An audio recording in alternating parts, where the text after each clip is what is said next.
Our scripture reading this morning is John chapter 6, verses 1 through 15. After this, Jesus went away to the other side of the Sea of Galilee, which is the Sea of Tiberias. And a large crowd was following him because they saw the signs that he was doing on the sick. Jesus went up on the mountain, and there he sat down with his disciples. Now the Passover, the feast of the Jews, was at hand. Lifting up his eyes then, and seeing that a large crowd was coming toward him, Jesus said to Philip, "Where are we going to buy bread so that these people may eat?" He said this to test him, for he himself knew what he would do. Philip answered him, 200 denarii worth of bread would not be enough for each of them to get a little. One of his disciples, Andrew, Simon Peter's brother, said to him, "There is a boy here who has 5 barley loaves and 2 fish, but what are they for so many?" Jesus said, "Have the people sit down." Now there was much grass in the place, so the men sat down, about 5,000 in number. Jesus then took the loaves, and when he had given thanks, he distributed them to those who were seated. So also the fish, as much as they wanted. And when they had eaten their fill, he told his disciples, "Gather up the leftover fragments, that nothing may be lost." So they gathered them up and filled 12 baskets with fragments from the 5 barley loaves left by those who had eaten. When the people saw the sign that he had done, they said, "This is indeed the prophet who is to come into the world." Perceiving then that they were about to come and take him by force to make him king, Jesus withdrew again to the mountain by himself. It's the word of the Lord. May the Lord add his blessing to the reading of his word. You may be seated.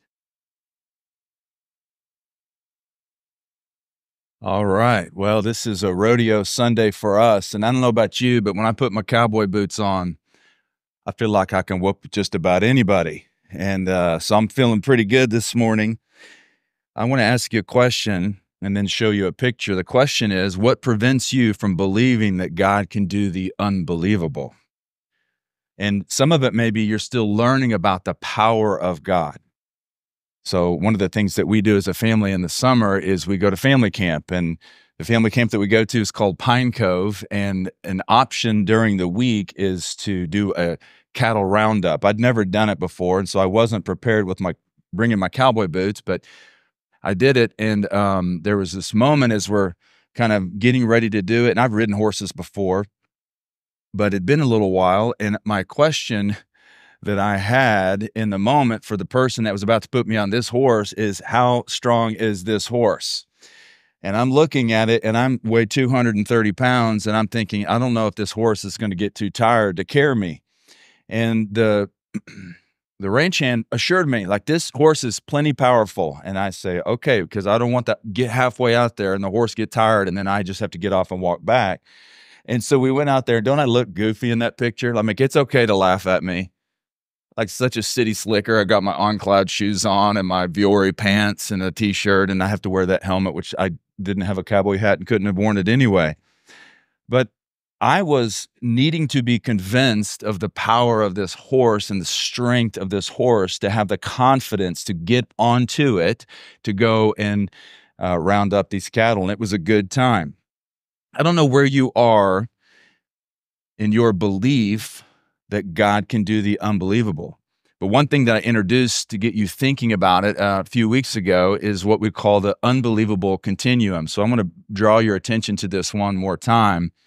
And so when we think about this idea of unbelievable, it has a range of meanings, right? When we think unbelievable on the left side, so to speak, that would mean like improbable, unlikely, doubtful, implausible, inconceivable. And that's a place where what our experience in faith is real apathy, like not a big deal.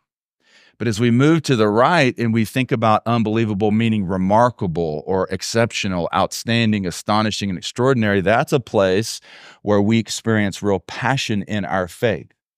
Now, a new symbol that I put on there is the cross. And this cross represents the place in a person's life where they hear the good news about Jesus, who died on a cross and was raised from the dead, and they believe it. And so they go, we kind of describe it as crossing the line of faith. And so there is a point in every person's life where they get an opportunity to consider whether or not they believe that Jesus is fully God and that Jesus made a way for us to be reconciled to God. So I don't know where you are. And of course, a part of this, and you're picking up on it, is you're going to get to locate yourself on this continuum. So this idea of unbelievable is helpful as we think about what's happening in this passage. So Jake read it so beautifully. And the very first verse he read says, after this. Well, a question as we're reading the scripture, when we see the words like after this, is like, after what? Well, it's a transition from where we were last week, where we saw that Jesus healed an invalid, a disabled man. And then there's this lengthy declaration in chapter 5 where Jesus is claiming equality with God. So we get to this story, and it might be familiar to you. It's Jesus feeding the 5,000. So raise your hand if you've ever heard this story before, or it's familiar to you. It's a very familiar story. And one reason it's familiar is because it's told in all 4 Gospels, Matthew, Mark, Luke, and John. So the story is taking place with this crowd, and Jesus and his disciples are with them. Now, we like to show a map from time to time, and this might be helpful to those of you that are into maps. So this is a bit of the geography of where things are happening, and where we are in this moment is right here. And this is a less populated area. There's not a lot going on around here at this time. And this is the story of where Jesus feeds the 5,000. This is important because later he's going to meet back up with the crowd over here in this area. So Jesus is teaching. There's a large crowd that's gathered around him. And after a long period of teaching, the crowd gets hungry. And there's not enough food. There's only a few fish and a few loaves of bread. And so we see in verse 10 these words. Jesus tells the crowd, or tells the disciples, to have the people sit down. Now, there was much grass in the place, so the men sat down, about 5,000 in number. So we think it, was at least 5,000, but there's women and children also. Maybe it's 10, 15,000 people. Jesus then took the loaves, and when he had given thanks, he distributed them to those who were seated. So also the fish, as much as they wanted. So keep in mind, there's just a few fish and a few loaves of bread.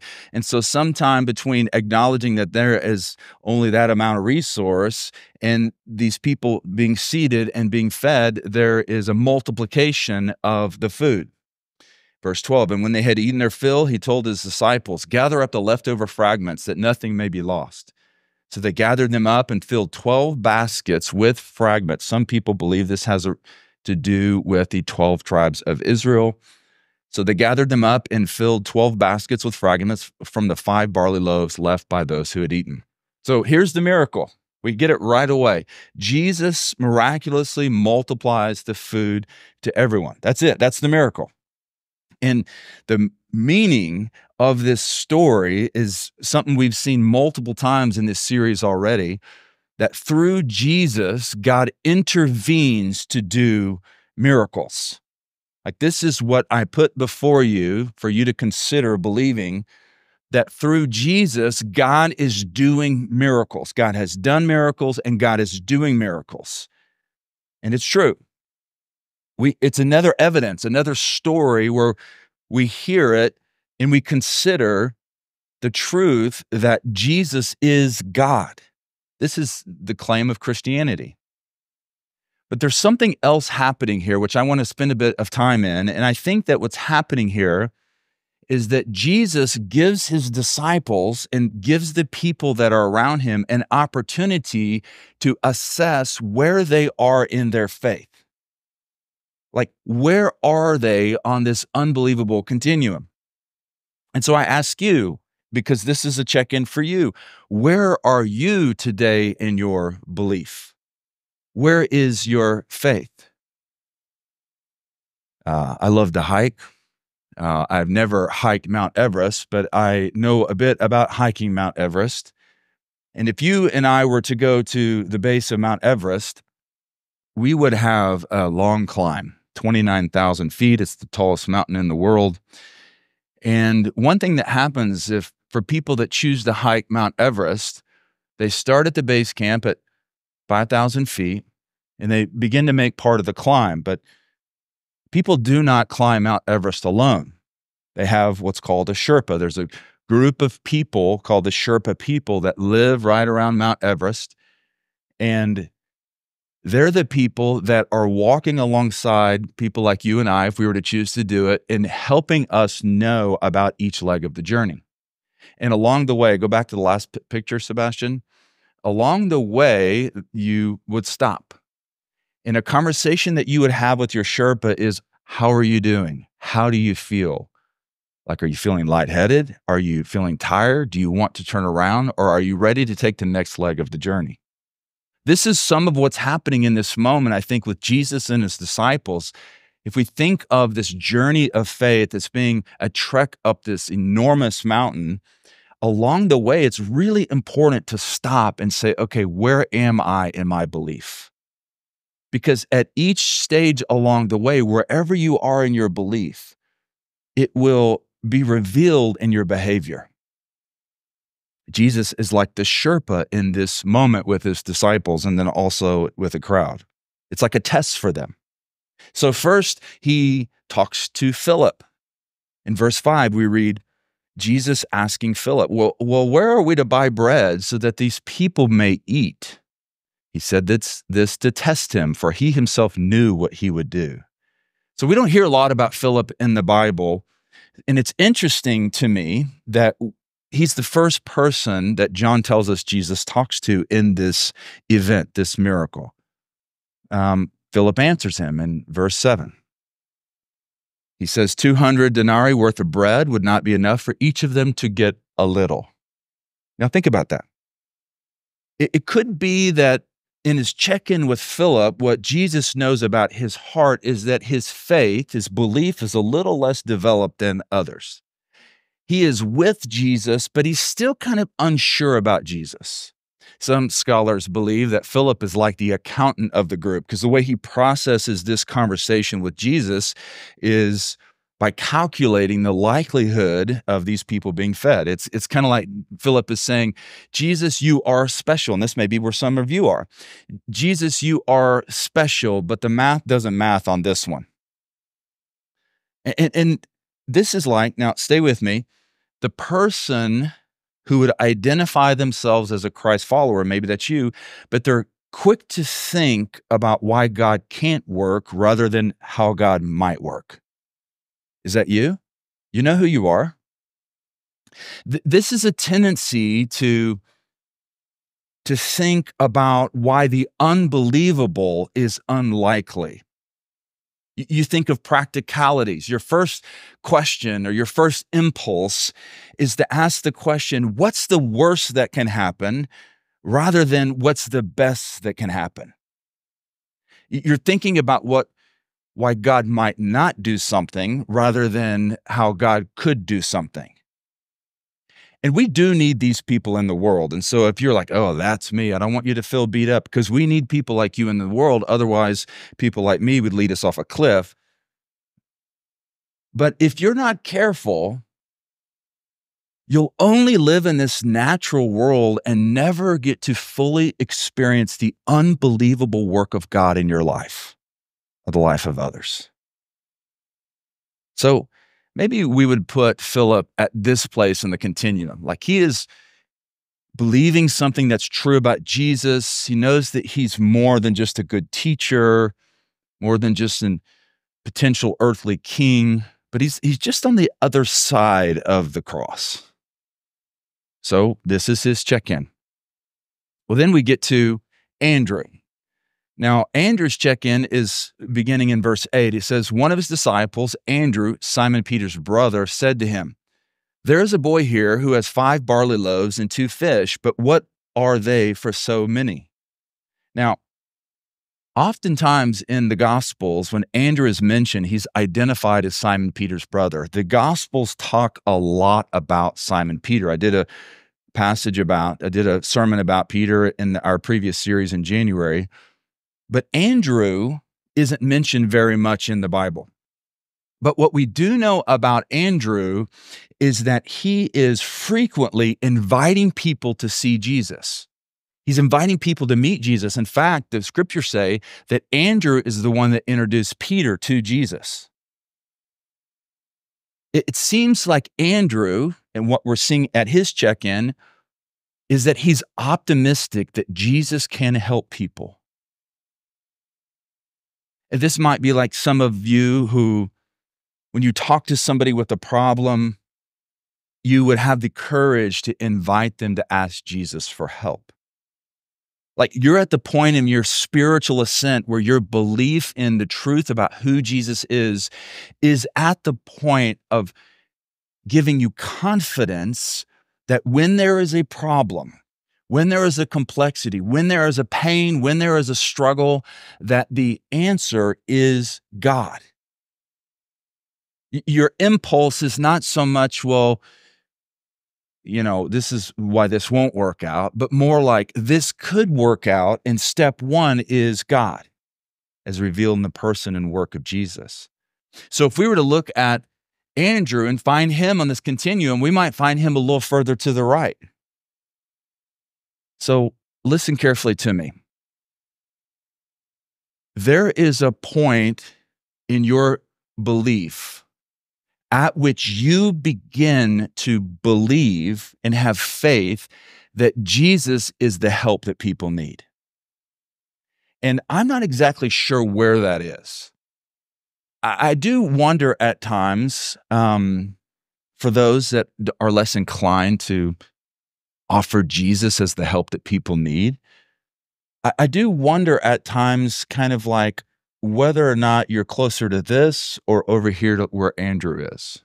And of course, we invite you regularly to make sure that people that are around you know that they're welcome to be a part of this faith community. But what I realize is that my effort or our effort to like try to get you to help people meet Jesus, it's really ineffective. The issue is for you in your heart, how deeply do you believe that people need God? Because there's a point at which you will believe that to the degree that you have confidence that whenever you're talking to people and they face some sort of moment of realizing they can't navigate their life on their own, that your impulse is to say, I want you to meet Jesus because Jesus is an important part of my life. He's done some miraculous change in me. So here's Andrew's check-in. So Philip is just kind of like practicalities. Andrew's a little further along the continuum. He's someone that believes enough in Jesus that he's going, hey, come and meet Jesus. He will change your life. But there's a third check-in that's happening here, and it's with this large crowd. Look at verse 2, all the way back in verse 2. And a large crowd was following him because they saw the signs that he was doing on the sick. So what we begin to see is that this crowd is a group of people that are not yet believers that Jesus is the true Messiah. They're curious about him. They're drawn to his signs. They have seen him do miracles and heal the sick. But they only want from Jesus what he can do to improve their lives. For example, heal the sick. Verse 14, after he multiplies the bread and the fish, they are a little further on the continuum and believing that there's something unique about him. But in verse 14, we see that when the people saw the sign that he had done, they saw the miracle, they said, this is indeed the prophet. Now, when we read this, you might think, oh, they're acknowledging Jesus as the Messiah and they're stepping on the other side of the cross, but this is not what's happening. They acknowledge that Jesus is the person sent by the Father who's going to establish, they think, going to establish an earthly rule, an earthly reign. And just so you know, during this time, people really suffered. I mean, they really struggled. 70% of the people lived below what we call the bread line. They didn't have enough just to put bread on the table each day. There was an oppressive government on them. And so they were anticipating a Messiah, a Savior to come to set up an earthly kingdom that would liberate them from some of the oppression they experienced. So when they say that this is indeed the prophet who's come into the world, they're not acknowledging Jesus for who he is. They're trying to make Jesus into who they think they need. Perceiving then, verse 15, that they were about to come and take him by force to make him king, Jesus withdrew again to the mountain by himself. And this is so important because at their check-in, the crowd's check-in, their behavior reveals that they do not yet believe that Jesus is God. They want to make Jesus into a strong leader, which he is, or a model citizen, but they're not yet fully understanding who Jesus is. Maybe this is where you are. Let's find them on the unbelievable continuum. They would be on the side of the cross where if you were to say to them, is Jesus fully God? Is he deserving of your life? Did God become flesh in the form of a man who wants to do more than eliminate struggle from our lives, but wants to reconcile us to God and give us a new life in Christ? They would be in the unlikely, doubtful. I mean, we like Jesus because he's a good role model. He's a good leader. I mean, how can you argue with it? I mean, the guy's like loving on the marginalized, healing the sick. I mean, he's a good guy. So let's follow that Jesus. But they thought of Jesus as still a mere human. And they thought that making him king would make their everyday lives better. Now, if you were here last week, I introduced this idea of presenting problem versus underlying issue. So the presenting problem in their minds is, in this story, I'm hungry. But the underlying issue is that they are separated from God. They think what Jesus has done for them is all that they need, which is to feed their bellies, and maybe he's going to help establish an earthly reign, earthly rule. But what Jesus knows they need is to be reconciled to God. There's something that stands in between them and God. They're not at peace with God, and that something is sin that they're held accountable for unless it's paid for by Jesus. So they want Jesus to eliminate the everyday challenges of their life. But listen carefully. Eliminating the challenges of everyday life is not why Jesus came. That's hard to believe, right? Because we want to make Jesus into what we think we need. Jesus did not come, according to the Bible, just to establish an earthly kingdom. And at that time, and even today, people want control of defining who Jesus is.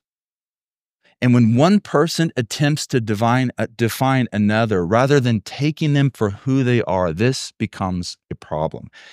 This is something that suffocates true belief. It is interesting to consider that every major world religion has a reverence for Jesus, a respect for Jesus.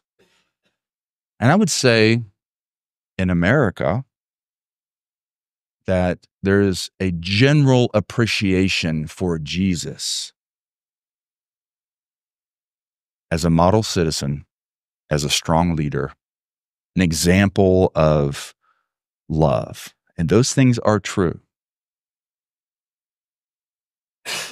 But where every other worldview and faith system falls short, that is in this idea that Christianity teaches, biblical Christianity teaches, is that Jesus is not just an answer.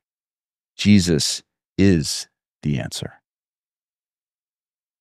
It's common for people to acknowledge and respect Jesus, but many fall short of accepting the truth of who he is. And this is why Jesus fled in this moment. They wanted to define Jesus based on what they thought they needed, and Jesus knew he was about something else. And so he fled, but the crowd chased him. And so He fled. His disciples actually got into a boat and went to across on the other side up into this area. Jesus did not get into the boat. There's a story we're moving over quickly. He walks on water, NBD, no big deal. And eventually he meets back up with them, and the crowd who they're looking for Jesus, they find him up in this region right here. And so the crowd, having chased him and having wanting to, again, for him to be their earthly leader, finds them. And we pick up in verse 26 of John chapter 6.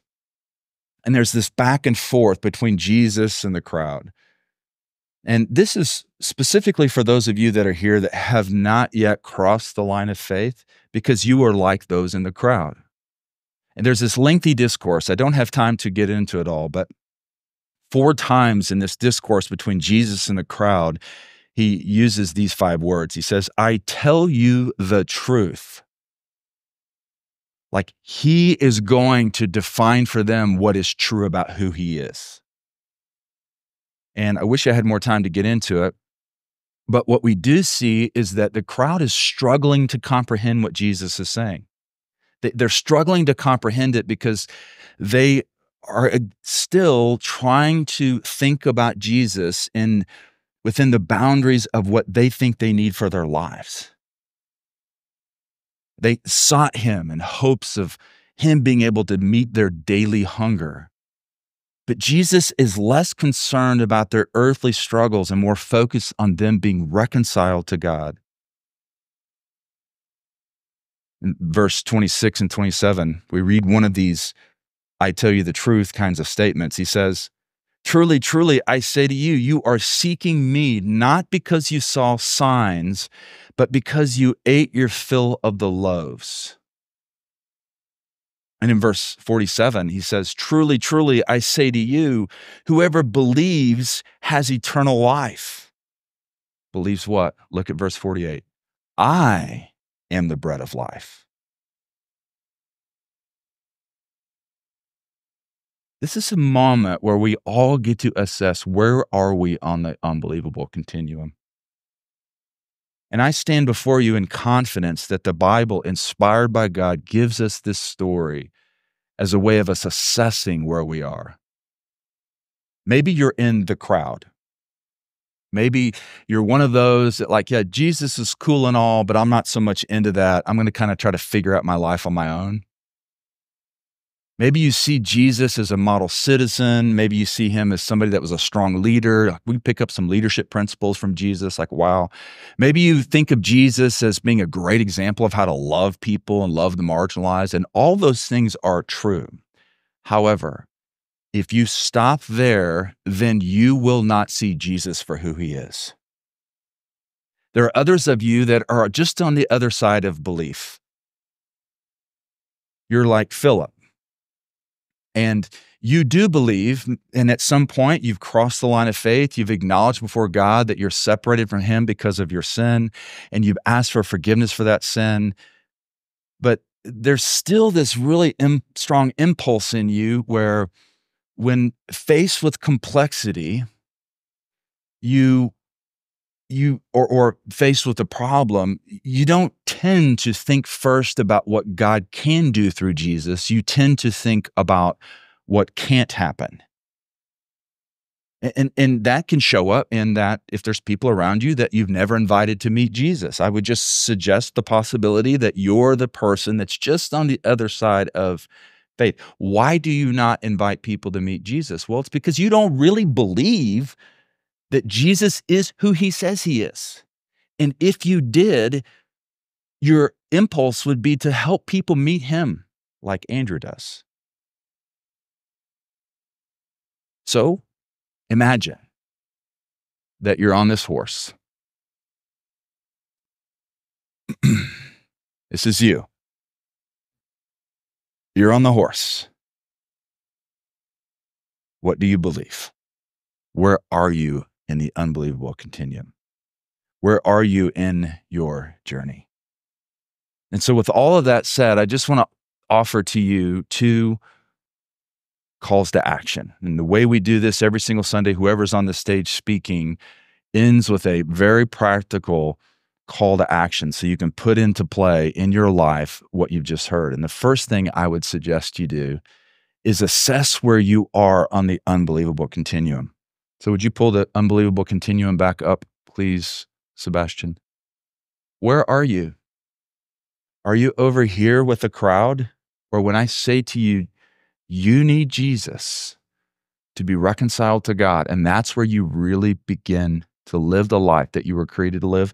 Maybe you're thinking, unlikely, doubtful, I'm good, implausible. I mean, I like Jesus, and I respect the fact that people around me are on the other side of the cross, but it's not really for me. That's a decision you get to make. But for those of you that understand what the cross means, and the cross means that God has made a way for you to be reconciled to Him. You don't have to do life on your own.